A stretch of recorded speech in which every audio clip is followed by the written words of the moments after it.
السلام علیکم ورحمۃ اللہ وبرکاتہ۔ الحمدللہ رب العالمین والعاقبۃ للمتقین والصلاۃ والسلام علی رسولہ الکریم۔ محترم حضرات، آج جمعرات ہے اور 2 سپٹمبر 2021 ہے۔ جو سوالات بھی مغرب تک آئے ہیں ان کو ضرور شامل کیا گیا ہے۔ اگر کسی کا سوال رہ گیا ہو تو وہ دوبارہ ذاتی طور پر بھی کسی وقت سوال کر سکتا ہے۔ سوال کرنے کے لیے کوئی جمعرات کا دن ہونا ضروری نہیں ہے، لیکن جو لوگ جمعرات کو سوال کرتے ہیں ان کے سوال کو سوال جواب کی نشست میں شامل کیا جاتا ہے۔ پوچھا ہے کہ ایک عورت اپنے ناخن کو خوبصورتی کے لیے بڑھاتی ہے، اس کا شرعی حکم کیا ہے؟ بخاری کی روایت ہے کہ ناخن اور بال کا کاٹنا انسانی فطرت ہے، لہذا اس پر تقریباً جمہور کا اتفاق ہے کہ عورتوں کا یا مردوں کا ناخن بڑھانا کسی بھی شکل میں جو ہے وہ اچھا نہیں ہے۔ اور بعض روایت سے ایسا بھی معلوم ہوتا ہے کہ بال اور ناخن 40 دن سے زیادہ رکھنا مکروہ ہے، لہذا یہ جو عورتیں آج کل یہ ناخن لمبا رکھتی ہیں یہ شرعی لحاظ سے جائز نہیں ہے۔ ناخن لمبا رکھنا صرف ایک آدمی کو اجازت ہے، یہ بہت کم لوگ جانتے ہیں کیونکہ وہ ہمارے ساتھ اتفاقی نہیں ہوتا ہے۔ اگر کہیں پر جہاد ہو رہا ہو اور آمنے سامنے کی لڑائی ہو تو ایسی شکل میں مجاہدین کو ناخن بڑھانے کی اجازت ہے۔ یہ آپ کو نہیں معلوم ہے، جو نہیں معلوم ہے وہ کرتے ہیں، جو وہ معلوم ہی نہیں ہے۔ بہرحال ناخن کے بارے میں 4-5 سوال آئے ہوئے ہیں۔ پوچھا گیا ہے کہ ناخن کا سنت طریقہ کیا ہے؟ یہ جو سوشل میڈیا پہ ناخن کے بارے میں آتا رہتا ہے، ایسے کاٹو ویسے کاٹو، ایسی کوئی حدیث موجود نہیں ہے۔ آیا کہاں سے ہے؟ بعض فقہ کی کتابوں میں یہ مسئلہ لکھا ہوا ہے، لیکن دلیل وہاں نقل نہیں ہے۔ کیسے انہوں نے لکھا ہے اللہ ہی بہتر جانتا ہے۔ پھر پوچھا گیا ہے کہ کیا کوئی وقت ایسا ہے ناخن کے بارے میں کہ کاٹنا منع ہے؟ یہ بھی عورتوں نے مشہور کر رکھا ہے کہ رات میں ناخن کاٹنا صحیح نہیں ہے۔ یہ بات بھی ایک دم غلط ہے۔ کسی وقت بھی ہارون رشید کے زمانے میں، یا مجھے نام نہیں یاد آ رہا، امام یوسف رحمۃ اللہ علیہ سے یہ فتویٰ بادشاہ وقت نے پوچھا کہ ناخن رات میں کاٹنا جائز ہے نہیں، کہ انہوں نے کہا کہ اس کی کوئی بات نہیں، کاٹا جا سکتا ہے۔ تو اس نے کہا اس کی دلیل کیا ہے کہ کاٹا جا سکتا ہے؟ حالانکہ ایک دلیل یہ ہے کہ دعویٰ تمہارا ہے کہ نہیں کاٹا جا سکتا، دلیل آپ پیش کریں۔ ہمیشہ شریعت میں جو دعویٰ کرتا ہے وہ دلیل دیتا ہے۔ انہوں نے کہا، امام یوسف رحمۃ اللہ علیہ نے کہا کہ ہر اچھے کام کو جلدی کرنا چاہیے اور ناخن کا کاٹنا اچھا کام ہے، لہذا رات کی کوئی قید نہیں ہے، لہذا یہ بندے نے خود بنا رکھا ہے۔ پوچھا گیا ہے کہ کیا ناخن جو ہے اس کو کاٹنے کے بعد دفن کرنا ضروری ہے؟ اب یہ کسی زمانے میں فتویٰ دیا گیا ہوگا اس غرض سے کہ انسانی جسم کے اعضاء محترم ہوتے ہیں، کسی زمانے میں دیا گیا ہوگا فتویٰ، ایسی کوئی حدیث تو نہیں ہے۔ اور اب اگر یہ فتویٰ دیا جائے، کوئی آدمی بیچارہ فلیٹ میں رہتا ہے، 25 منزلہ عمارت میں، کہاں دفنانے جائے گا وہ؟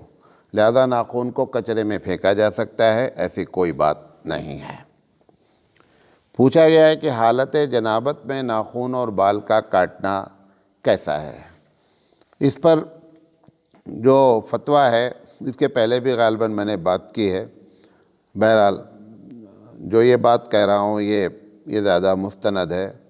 اس میں زیادہ تر فتویٰ یہ ہے کہ حالت جنابت میں آدمی یا عورت کو اپنا بال کاٹنا مکروہ تنزیہی ہے۔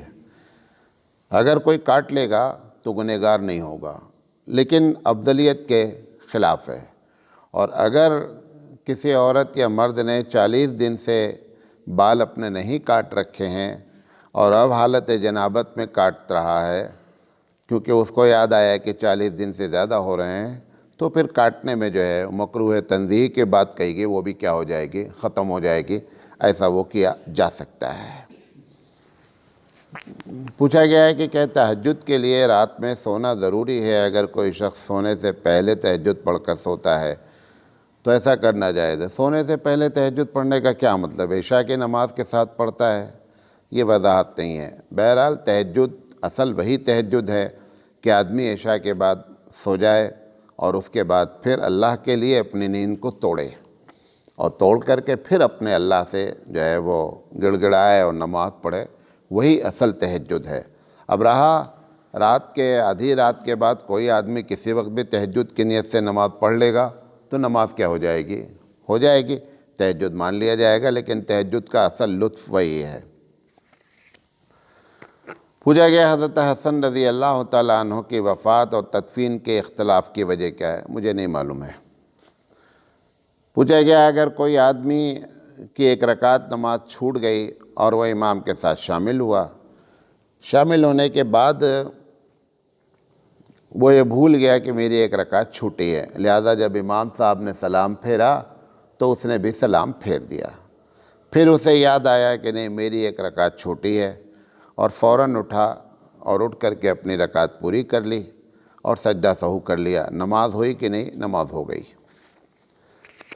پوچھا گیا اگر ایک رکعت چھوٹی تھی اور رکوع میں شامل ہوا تھا جس میں پہلی رکعت میں اس نے ثنا نہیں پڑھا تھا، تو اب وہ ثنا کس وقت پڑھے؟ کوئی بھی رکعت چھوٹی ہو، پہلی چھوٹی ہو، تیسری چھوٹی، اس سے کوئی بحث نہیں ہے۔ جب امام صاحب نے سلام پھیر دیا اور اس کے بعد آپ کھڑے ہوئے، کھڑے ہونے کے بعد اپنی رکعت جو پوری کر رہے ہیں اس میں ثنا پڑھیں، اعوذ باللہ پڑھیں، بسم اللہ پڑھیں، اور پھر سورہ فاتحہ پڑھیں۔ تو جو چھوٹی ہوئی نماز پڑھی جائے گی پہلی رکعت جب کھڑے ہوں گے، جو بھی رکعت مطلب جب آپ کھڑے ہوں گے امام کے بعد، تو اس وقت آپ کو جو ہے ثنا اور اعوذ باللہ بسم اللہ پڑھنا چاہیے۔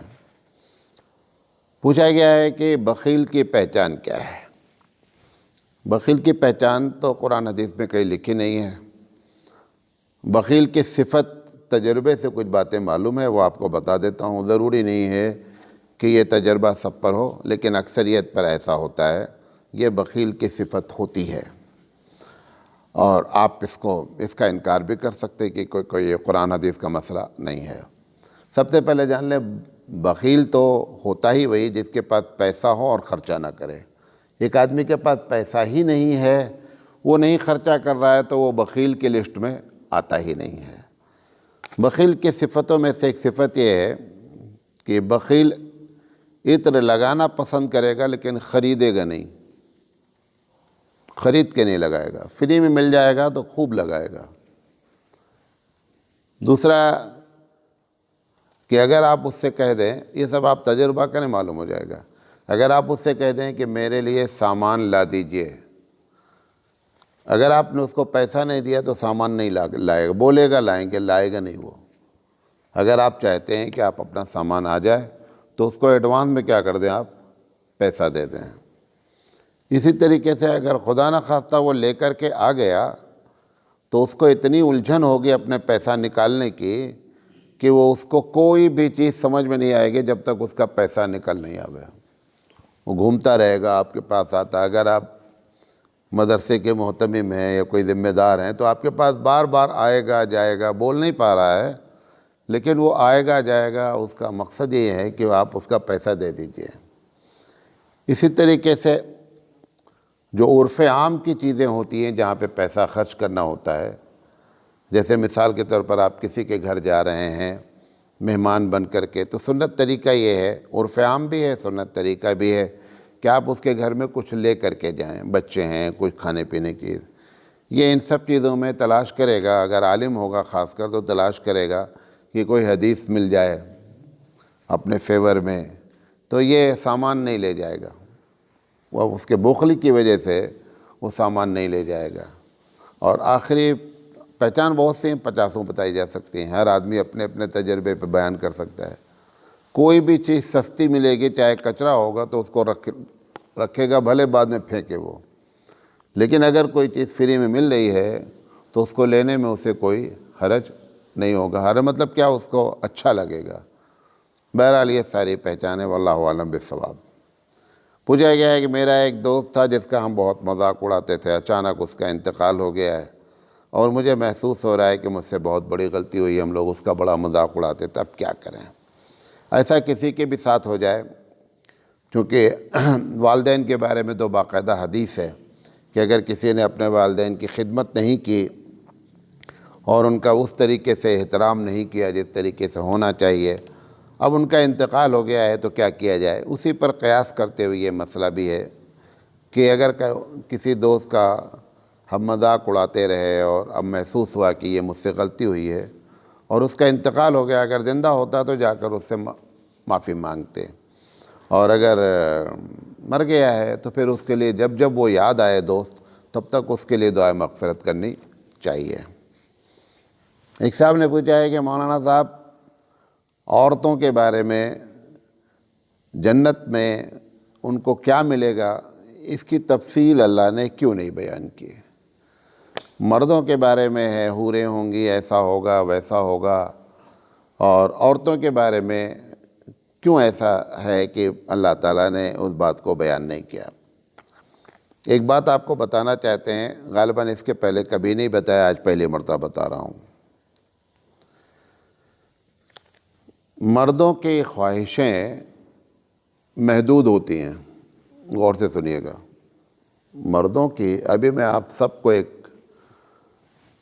ایک بات پوچھوں کہ جلدی سے بتائیے کہ آپ کی سب سے بڑی تمنا کیا ہے. 15 سیکنڈ کا وقت ہے، میں آپ کو بتاؤں تو بہت حد تک لوگ بتا لے جائیں گے. لیکن اگر عورت کو کہہ دیا جائے، ایسے ہی 50 عورتیں بٹھا کر کے کہہ دی جائیں کہ تم 15 سیکنڈ میں بتاؤ کہ تمہاری خواہش کیا ہے، تو وہ سمجھ ہی نہیں پائے گی، کیونکہ ہر عورت کی خواہش کیا ہے الگ الگ ہوا کرتی ہے. جیسے مثال کے طور پر ایک مثال دیتا ہوں. قرآن مجید میں ہے کہ زُیِّنَ لِلنَّاسِ حُبُّ الشَّهَوَاتِ مِنَ النِّسَاءِ. یہاں پر اللہ تعالیٰ نے یہ نہیں کہا ہے کہ عورتیں مرد کو پسند کرتی ہیں. یہاں پہ کیا کہا گیا ہے؟ مردوں کی ایک بڑی تعداد عورتوں سے دلچسپی رکھتے ہیں، لیکن عورت مرد سے دلچسپی رکھتی ہے، اس کا ذکر یہاں پہ نہیں ہے نہیں. اس کی بھی وجہ وہی ہے. مردوں کی ایک بڑی تعداد اگر وہ نارمل ہیں میڈیکلی لحاظ سے اور فطرت سلیمہ ہے اگر، تو ہر مرد کو عورت سے دلچسپی ہے. اور اگر کوئی بولتا ہے کہ نہیں مجھے دلچسپی نہیں ہے، تو اس کو چیک اپ کرانا چاہیے، کچھ میڈیکلی پرابلم ہے. ورنہ یہ اللہ نے کہا ہے کہ عورت کو مرد سے دلچسپی ہے. جبکہ عورت کا غور سے سنیے گا تو اس بات کو پکڑ پائیے گا. یہ الہامی جواب ہے جو آپ کو بتا رہا ہوں. یہ عورت کے بارے میں اللہ تعالیٰ نے یہاں پہ ذکر نہیں کیا ہے. عورت سے اگر آپ پوچھیں، کبھی آپ انٹرویو لیں، آپ اپنی بچیوں سے، بہنوں سے، کچھ عورتیں جواب دیں گی کہ مجھے نہیں، میں تو چاہتی ہوں کہ اچھی شادی ہو جائے. کچھ جواب دیں گے. کچھ بولیں گے مجھے تو ایک دم دلچسپی نہیں ہے یہ شادی وادی سے، مگر ایک دم دلچسپی نہیں ہے. کچھ بولیں گے کہ مجھے تو اس بات سے بہت مزہ ہے کہ بچے پیدا ہوں. جتنے عورتیں ہوں گی الگ الگ بات کرے گا.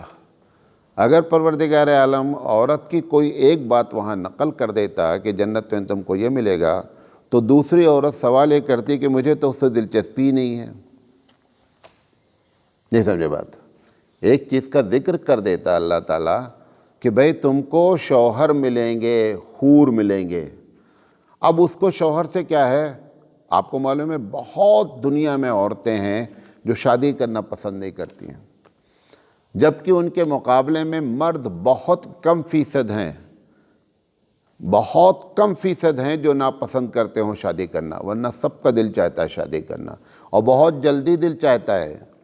16 سال کے بعد ہی چاہتے ہیں، اگر ان کے پاس پیسہ ہو اور جگاڑ ہو جائے تو ان کی شادی ہو جائے. اماں ابا نہیں کرتے ہیں، بہت سی پرابلم ہے، لیکن حقیقت میں کیا ہے؟ ان کا دل سب کا دل چاہتا ہے. نہ کرنے کی بہت سی وجوہات ہیں، لیکن لڑکی سے بھی جا کر کے آپ 16 سال کے لڑکے سے کہو کہ آپ شادی کرنا چاہیں گے، وہ جلدی سے بولے گی نہیں ہاں، اور تم سے اگر کہیں بولے گا چاروں کرا دو ایک ساتھ مولانا صاحب اگر ہو سکے تو اگر کسی ایک چیز کا بھی ذکر اللہ تعالیٰ کر دیتا تو دوسری عورت کے دماغ میں کیا آتی کہ مجھے کہ اس سے کوئی لینا دینا ہی نہیں ہے، مجھے تو دلچسپی نہیں، یہ ملے گا تو کیا فائدہ ہے۔ اس لیے ایک لے دے کر کے پالیسی قرآن کریم میں بیان کر دی گئی کہ وَلَكُمْ فِيهَا مَا تَشْتَهِي أَنفُسُكُمْ، کہ جو تمہارا دل چاہے گا وہ ملے گا۔ اس میں سب کچھ اس نے لپیٹ دیا، مردوں کے لیے لپیٹا، عورتوں کے لیے، خاص کر عورتیں اس میں زیادہ شامل ہیں، کیونکہ ہر عورت کی الگ الگ خواہش ہے۔ میں اپنی بات سمجھا پایا کہ نہیں؟ تو کسی ایک چیز کا اگر ذکر کرتا تو دوسری کو اعتراض کرنے کا موقع برقرار رہتا، اور اگر لسٹ گنانا شروع کرتا تو جتنی بھی لسٹ گناتا وہ کیا ہوتا، پھر نقص ہوتی اس کے اندر۔ جس عورت کو بھئی جب اللہ کے ترمذی کی روایت ہے کہ جب اللہ کے رسول صلی اللہ علیہ وسلم سے ایک عورت نے آ کر کے، دیکھیے عورت نے سوال کیا کیا، عورت نے آ کر کے جنت کے بارے میں یہ سوال نہیں کیا کہ اللہ کے رسول ہم کو وہاں حور ملیں گے یا نہیں ملیں گے، سوال کیا کہ اللہ کے رسول یہ بتائیے کہ وہاں بچے پیدا ہوں گے یا نہیں ہوں گے۔ دیکھیے اس کی دلچسپی کیا ہے، اس کو دلچسپی بچوں سے ہے۔ ابھی ایک بچہ چھوٹا لا کر کے بٹھال دیجئے، 4 مرد بٹھال دیجئے اور 2 لڑکیاں بٹھال دیجئے، اس دونوں لڑکیاں اس بچے سے دلچسپی رکھیں گی، لڑکوں کو اپنا وہ دوسرے میں مست رہیں گے، ان کو دلچسپی نہیں ہوگی۔ ہمارے گھر میں خود ابھی چھوٹا بچہ کوئی آ جاتا ہے تو 5 لڑکیاں ہیں، 5 میں ایک کی شادی ہو گئی ہے، اس میں سے 2 بچیاں ایسی ہیں کہ وہ اسی 24 گوتنے وہ ان کے ماں باپ دوسری کچھ بھی بات کریں، کوئی بھی آ جاتا ہے بہن کے بچے وغیرہ، وہ 2 لڑکیاں سارا کام کاج چھوڑ کر کے وہ کس پہ لگی ہوئی ہیں، وہ چھوٹے بچے کو اس کو کھلانا ہے، اس کو اٹھانا ہے، اس کو پیار کرنا ہے۔ یہ کیا ہے؟ ہر عورت کی خواہش الگ الگ ہوتی ہے، لہذا رب ذوالجلال نے جو ذکر نہیں کیا اس کا یہ مطلب نہیں ہے کہ آپ کو ملے گا نہیں کچھ، بلکہ آپ کی خواہشیں ایک دائرے میں، اگر ایک میجورٹی ایک بات چاہتی تو ذکر کر دیتا۔ اچھا آپ اس میں سے ایمانداری سے بتاؤ، سب کو عورت، کس کو عورت سے دلچسپی نہیں ہے؟ جو نہیں چاہتا ہاتھ اٹھاوے، سب کو ہے۔ تو آپ میجورٹی عورت چاہتے ہیں نا، اس لیے آپ لوگوں کے لیے حور کا ذکر کیا گیا ہے، وہ میجورٹی میں ضروری نہیں ہے، اس لیے ان کا ذکر نہیں کیا گیا ہے۔ امید ہے کہ میں اپنی بات جو ہے وہ آپ کو سمجھا لے گیا۔ واللہ عالم بالصواب۔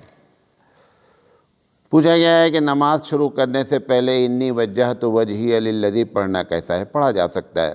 دیکھیں نماز میں جو چیزیں فرض ہیں اس میں نہ ثنا پڑھنا فرض ہے اور نہ اس میں کوئی دوسری دعا پڑھنا فرض ہے۔ بہت سی دعائیں ہیں، بہت سی چیزیں لکھی گئی ہیں۔ فرض کے علاوہ جب چیزیں ملائی جاتی ہیں تو اس چیز، اگر کھانے کی چیز میں کچھ چیز فرض ہوتی ہے، اس فرض چیز میں اگر کوئی چیز آپ زیادہ ملائیں گے تو ذائقہ کیا ہو جائے گا؟ بدل جائے گا۔ مثال جب بریانی میں جو ہے وہ گوشت اور چاول فرض ہے۔ کیا فرض ہے؟ گوشت اور چاول۔ اگر آپ نے گوشت اور چاول ملا دیا اور مسالے ڈال دیے تو بریانی ہو جائے گی۔ ایک آدمی نے کہا نہیں اس میں اگر جو ہے نا کچھ کاجو ڈال دیا جائے تو بہتر ہے، تو کاجو ڈالنے سے بریانی کا ذائقہ بڑھ جائے گا۔ ایک آدمی نے کہا تھوڑا سا بادام بھی ڈالو یار، بادام ڈالیں گے اور ذائقہ بڑھ جائے گا۔ کچھ نے کہا دو چار دانے کشمش ڈالو اور ذائقہ بڑھ، کوئی کہہ رہا ہے زعفران ڈالو۔ لیکن فرض جو ادا کر دیں گے آپ تو بریانی تیار ہو جائے گی۔ ذائقے کو بڑھانے کے لیے آپ مختلف چیزیں، تو ایسے ہی ہر عبادت میں فرضیت جو ہوتی ہے وہ اہم ہے۔ اس کے علاوہ جب آپ سنت کے مطابق کریں گے تو نماز میں روحانیت پیدا ہوگی، نمبر 1، نماز میں آپ کو سکون حاصل ہوگا، نمبر 2، نماز کی آپ کو برکتیں حاصل ہوں گی، یہ ساری چیزیں بڑھتی جائیں گی۔ لیکن ان کے چھوڑ دینے سے، مطلب آپ نے اگر کاجو نہیں ڈالا بریانی میں تو کیا بریانی نہیں بنے گی؟ بریانی بن جائے گی۔ لیکن اگر بریانی میں آپ نے گوشت ہی نہیں ڈالا تو کیا بنے گی؟ کچھ بھی نہیں بنے گی، وہ تو چاول بن جائے گا وغیرہ ہوا۔ تو یہ ہر چیز میں فرضیت ہوتی ہے۔ تو یہ جو جیسے اس قسم کی، اب چونکہ لوگوں کو یہ بات معلوم نہیں ہے، پبلک کو، عوام کو یہ بات نہیں معلوم ہوتی کہ فرض کیا ہے، جس کی وجہ سے اس قسم کے سوالات آتے ہیں۔ پوچھا گیا ہے کہ نماز میں سورتیں ترتیب سے پڑھنا لازم ہے کیا؟ امام شافعی رحمۃ اللہ علیہ کے ہاں تو لازم ہے کہ ترتیب سے پڑھا جائے۔ امام ابو حنیفہ رحمۃ اللہ علیہ کے ہاں آداب صلاۃ میں یہ بات داخل ہے کہ ترتیب سے پڑھا جائے، جان بوجھ کر ترتیب نہیں توڑنی چاہیے۔ لیکن اگر کسی آدمی نے بغیر ترتیب کے پڑھ دیا، مثال کے طور پر قل اعوذ برب الفلق پہلے پڑھ دیا قل اعوذ برب الناس سے پہلے، قل اعوذ برب الناس پہلے پڑھا قل اعوذ برب الفلق بعد میں پڑھ دیا، نماز ہو جائے گی۔ پوچھا گیا ہے کہ مسجد میں جماعت کے ساتھ کرسی پر بیٹھ کر نماز پڑھنے کا طریقہ کیا ہے؟ برائے کرم تفصیل سے بتائیں۔ دیکھیں ایک بات جان دیں کہ جب تک آدمی کھڑے ہو کر نماز پڑھ سکتا ہے تب تک کرسی پر نماز نہیں پڑھنا چاہیے۔ کیوں؟ فرض نماز میں قیام کیا ہے؟ فرض ہے، ایک بات۔ دوسری چیز، اگر ایک آدمی کرسی کے علاوہ بیٹھ کر نماز پڑھ سکتا ہے تو بھی کرسی میں نماز نہیں پڑھنا چاہیے، یعنی زمین میں بیٹھ کر نماز پڑھ سکتا ہے تو بھی کرسی پہ نماز نہیں پڑھنا چاہیے۔ یہ دو بات کے لیے۔ نمبر 3، یہ بہت کم لوگوں کو معلوم ہے، آپ کو معلوم ہونا چاہیے کہ جو آدمی سجدہ کرنے پر قدرت نہیں رکھتا، کس چیز پر؟ سجدہ نہیں کر سکتا ہے، جیسے ہی سجدے کی قدرت انسان سے ختم ہو جاتی ہے ویسے ہی نماز میں قیام کی فرضیت بھی ختم ہو جاتی ہے۔ یہ اصول ہے، نہیں سمجھے بات میری؟ اگر ایک آدمی سجدہ کسی وجہ سے نہیں کر پا رہا ہے، جب ایک آدمی کرسی پر بیٹھ گیا تو سجدہ کہاں کرے گا؟ زمین پر نہیں کرے گا۔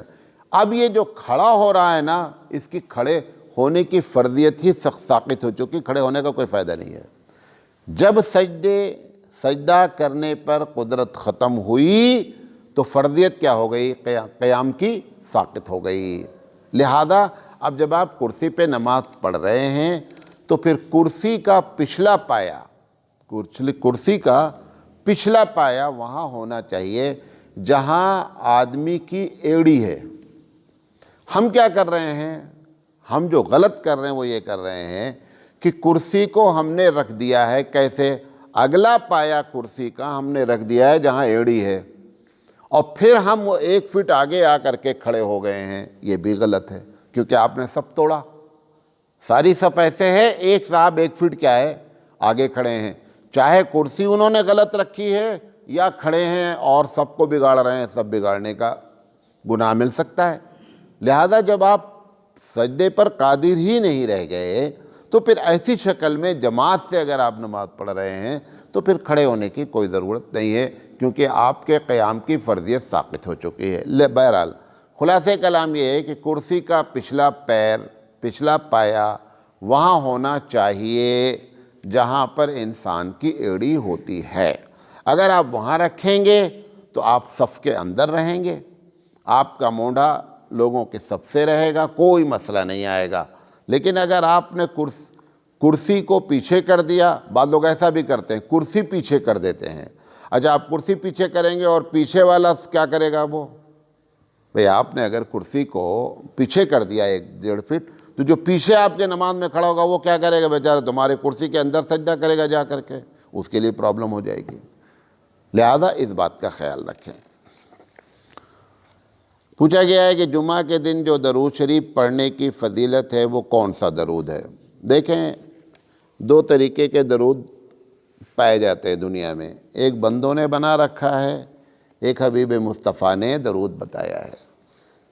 بندہ چاہے جتنا اچھا درود بتائے، چاہے جتنے اچھے الفاظ استعمال کرے، حبیب مصطفیٰ کے بتائے ہوئے درود کے مقابلے میں اس کی کوئی حیثیت نہیں ہے۔ مولانا کو جگائیے، ادھر ٹیکا چھوڑ دو، کیا کہہ رہا تھا؟ ہاں، تو جو درود اللہ کے رسول نے ہم کو بتایا ہے اس سے بہتر کوئی درود نہیں ہوتا، چاہے کوئی پیر بتاویں، فقیر بتاویں، خواب میں بتاویں، جاگتے میں بتاویں، اچھے الفاظ میں بتاویں، کچھ بھی کریں، حبیب مصطفیٰ کے مقابلے میں بتایا ہوا کو۔ اور حبیب مصطفیٰ کی نگاہ میں سب سے افضل درود ابراہیمی ہے جو آپ نماز میں پڑھتے ہیں۔ تو جو جمعہ میں کہا گیا ہے پڑھنے کے لیے وہ حقیقت میں وہی درود ہے۔ اب وہ ایک درود جو مسجد میں لگایا جاتا ہے، جمعہ کے دن پڑھیں گے تو 80 سال کی عبادت کا ثواب ہے، تو وہ درود مختلف حدیثوں میں آیا ہے، گرچہ حدیثیں ضعیف ہیں، لہذا اگر کوئی پڑھنا چاہے تو ان کو بھی پڑھ سکتا ہے۔ پوچھا گیا مولانا ہم نے ایک بچے کو گود لیا جس کی عمر 8 مہینے کے اوپر ہے اور اس میں اپنی ولدیت بھی لگائی ہے، تو کیا وہ بڑا ہونے کے بعد میری اہلیہ کا محرم بنے گا؟ قطعی نہیں بنے گا۔ اگر وہ بچہ پہلے سے تمہاری اہلیہ کا محرم ہے تو محرم ہے۔ گود لینے سے کوئی محرم قطعی نہیں ہوتا ہے، اور تمہارا یعنی جس نے گود لیا اس نے اپنا نام اگر لگا دیا ولدیت میں، یہ حرام کام کیا گیا۔ صراحتاً بخاری کی اور بہت سی روایتوں میں ہے کہ ولدیت کو بدلنا حرام ہے، ولدیت نہیں بدلی جا سکتی ہے۔ کوئی آدمی کو پیار ہے، بچے اس کے نہیں، آپ لے کر پال لیں وہ ایک الگ مسئلہ ہے، لیکن اس کا کوئی بھی حق نہیں بنے گا بچے کا شرعی لحاظ سے۔ ایک صاحب نے پوچھا ہے کہ مولانا صاحب اسلام میں لے پالک بچے کے لیے کیوں منع کیا گیا ہے کہ لے پالک کوئی چیز نہیں ہوتی ہے؟ شروع میں عربوں میں یہ بات جائز تھی، اللہ کے رسول صلی اللہ علیہ وسلم نے بھی حضرت زید کو اپنا بیٹا ڈکلیئر کیا تھا۔ بعد میں قرآن مجید کی آیت نازل ہو گئی کہ محمد صلی اللہ علیہ وسلم کوئی کسی کا بیٹا نہیں ہوتا ہے۔ ما کان محمد ابا احد من رجالکم، کہ محمد صلی اللہ علیہ وسلم کسی بھی نرینہ لڑکے کے باپ نہیں ہیں، مطلب انکار کر دیا اللہ تعالیٰ نے۔ وجہ کیا ہے اس کے پیچھے، راز کیا ہے؟ بہت بڑا راز ہے۔ سب سے پہلی چیز تو یہ ہے کہ جب ایک آدمی کے اولاد نہیں ہے تو حقیقت میں اللہ تعالیٰ چاہتا ہے کہ تمہاری پراپرٹی میں تمہارے دوسرے لوگ حصے دار ہو جائیں۔ یہ اللہ تعالیٰ کی پلاننگ ہے۔ آپ جب کسی کو گود لے لیے تو آپ کیا کریں گے؟ اس بچے کو سارا دے دیں گے، تو جتنے رشتہ دار ہیں سب آپ سے زندگی بھر ناراض رہیں گے، آپ کے مرنے کے بعد بھی قبر پہ جا کے کوستے رہیں گے آپ کو، کیونکہ ان کا حق کیا ہو گیا؟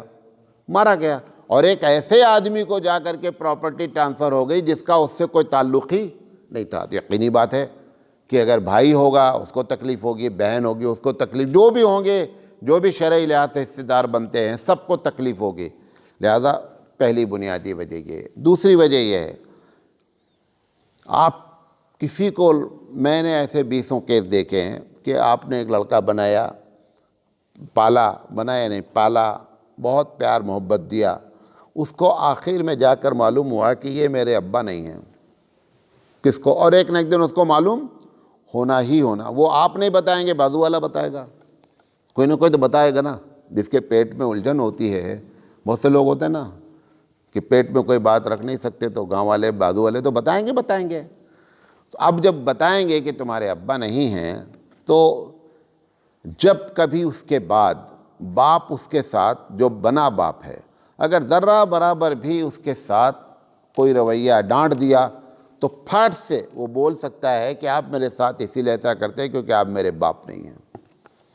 اب آپ بتائیے، جس نے پوری زندگی اس کے ساتھ لگایا، اگر ایک جملہ وہ بول دے گا کہ آپ نے، حالانکہ اصلی باپ چاہے 10 جوتا مارے پھر بھی وہ جملہ نہیں بولتا بچہ، لیکن اگر نقلی باپ نے ذرہ برابر اس کے ساتھ کیا اور اس نے جملہ بول دیا تو وہ بتائے کہ اس کی پوری زندگی کی محنت پر پانی پھرے گا کہ نہیں، اس کو کتنی تکلیف ہوگی۔ یہ دوسری وجہ ہے۔ تیسری وجہ، کسی کے ساتھ آپ کتنا بھی کریں، اگر وہ اچانک آپ کو چھوڑ کر چلا گیا تو آپ بتائیے کہ آپ کو کتنی تکلیف ہوگی۔ اس کو تکلیف تو دیکھا جائے تو اس میں تکلیف دور کرنا مقصد ہے۔ آپ ایک آدمی کے ساتھ بہت کچھ کرتے ہیں، اچانک وہ کیا کرتا ہے، کہتا ہے میں جا رہا ہوں، میرا تم سے کوئی تعلق نہیں۔ جب کوئی آدمی ایسا کرے گا تو کتنی تکلیف ہوگی اس کو۔ یہ وہ وجوہات ہیں جس کی وجہ سے لے پالک کا کوئی سسٹم اسلام نے نہیں رکھا ہے۔ پوچھا گیا مریض کی عیادت کے وقت جو دعا حدیث پہ ہے، اس دعا کو غیر مسلم کی عیادت کے لیے پڑھ سکتے کہ نہیں؟ زندگی میں غیر مسلم کے لیے آپ ہدایت کی دعا کر سکتے ہیں، شفا کی دعا کر سکتے ہیں، اللہ تعالیٰ اس کو مالدار بنا دے اس کی دعا کر سکتے ہیں، تمہارے ساتھ اچھا اللہ معاملہ کرے اس کی دعا کر سکتے ہیں۔ مرنے کے بعد دعا نہیں کی جا سکتی ہے کہ اللہ تعالیٰ ان کی مغفرت فرما دیجئے، یہ دعا کرنا قرآن اور حدیث سے منع ہے، بقیہ دن زندگی میں کچھ بھی کیا جا سکتا ہے اس طریقے سے۔ پوچھا گیا اللہ تعالیٰ نے کہا ہے کہ ہر شخص کو، ہر نفس کو موت کا مزہ چکھنا ہے، اور پھر آپ لوگ یہ کہتے ہیں کہ روح کبھی مرتی نہیں ہے، تو یہ دونوں باتیں آپس میں تضاد ہیں۔ تضاد اس لیے لگ رہے ہیں کہ تم نے نفس کا معنی روح کو لے لیا ہے۔ نفس کے معنی کیا لے لیے ہیں؟ روح کے ہیں۔ نفس کے معنی انسان کی پرسنالٹی بھی ہوتی ہے، شخصیت بھی ہوتی ہے۔ ہر شخص کو مرنا ہے، یہ ترجمہ کر لیں، کوئی بھی پرابلم نہیں ہے۔ پوچھا گیا اگر عورت دوران عدت نکاح کر لے تو اس کا کیا حکم ہے؟ نکاح فاسد دینے کا ہوتا نہیں ہے۔ پوچھا گیا مغرب کا وقت کتنا دیر رہتا ہے؟ ایک جواب یہ ہے کہ جب تک عشاء کا وقت شروع نہیں ہوتا مغرب کا وقت رہتا ہے۔ جب تک عشاء کا وقت شروع نہیں ہوتا تب تک کس کا وقت رہتا ہے؟ مغرب کا۔ اب دوسرا سوال ہے کہ عشاء کا وقت شروع کب ہوتا ہے؟ جب سورج ڈوبتا ہے۔ ہم اس علاقے کی بات کر رہے ہیں، ایشیا کے اس علاقے کی بات کر رہے ہیں۔ جب سورج ڈوبتا ہے تو سورج ڈوبنے کے 1 گھنٹہ 18 سے 22 منٹ کے بعد عشاء کا وقت شروع ہو جاتا ہے۔ کس کے دیں؟ ہمیشہ جو سورج ڈوبنے کا ٹائم ہوگا اس کے 1 گھنٹہ 18 یا 22 منٹ کے بعد کس کا وقت شروع ہو جائے گا؟ عشاء کا وقت شروع۔ 7 بجے اگر سورج ڈوب رہا ہے تو اس کا مطلب 8:22 پہ وقت کیا ہو جائے گا؟ تقریباً شروع ہو جائے گا۔ یہ ایک الگ بات ہے کہ ایک ہر نماز کا ایک افضل وقت ہوتا ہے، ایک اول وقت ہوتا ہے، ایک افضل وقت ہوتا ہے، ایک مکروہ وقت ہوتا ہے۔ مغرب نماز کا اول وقت سورج ڈوبنے کے فوراً بعد کا ہے، یہ اس کا افضل وقت ہے، اول وقت افضل وقت ہے۔ لیکن پھر ایک جملہ بول رہا ہوں، غور سے سنیے، غور سے سنیے۔ ہر نماز کا اول وقت افضل وقت ہونا ضروری نہیں ہے۔ کیا بولا؟ ہر نماز کا اول وقت افضل وقت ہونا ضروری نہیں ہے، گرچہ امام شافعی رحمۃ اللہ علیہ کہتے ہیں کہ ہر نماز کا اول وقت ہی افضل وقت ہے۔ امام اعظم علیہ الرحمہ کہتے ہیں کہ نہیں، ہر نماز کا اول وقت افضل وقت ہونا ضروری نہیں ہے۔ اس پر ایک بحث ہے، حدیثیں ہیں، دونوں کے پاس دلائل ہیں، وہ ایک الگ مسئلہ ہے۔ بہرحال مغرب کی نماز عشاء سے پہلے پڑھی جائے گی، ادا مان لی جائے گی، لیکن مکروہ وقت ہو جائے گا، وہ اس لیے نہیں کرنا چاہیے۔ اس کے مغرب کا اول وقت ہی افضل وقت ہے، پڑھ لینا چاہیے۔ لیکن 1 گھنٹے کے اندر اندر بھی اگر کوئی آدمی نماز پڑھتا ہے تو نماز قضا نہیں مانی جاتی ہے۔ ایک صاحب نے پوچھا ہے کہ کوئی شیعہ صاحب ہیں، اہل تشیع میں سے ہیں، کہ جب نبی کریم صلی اللہ علیہ وسلم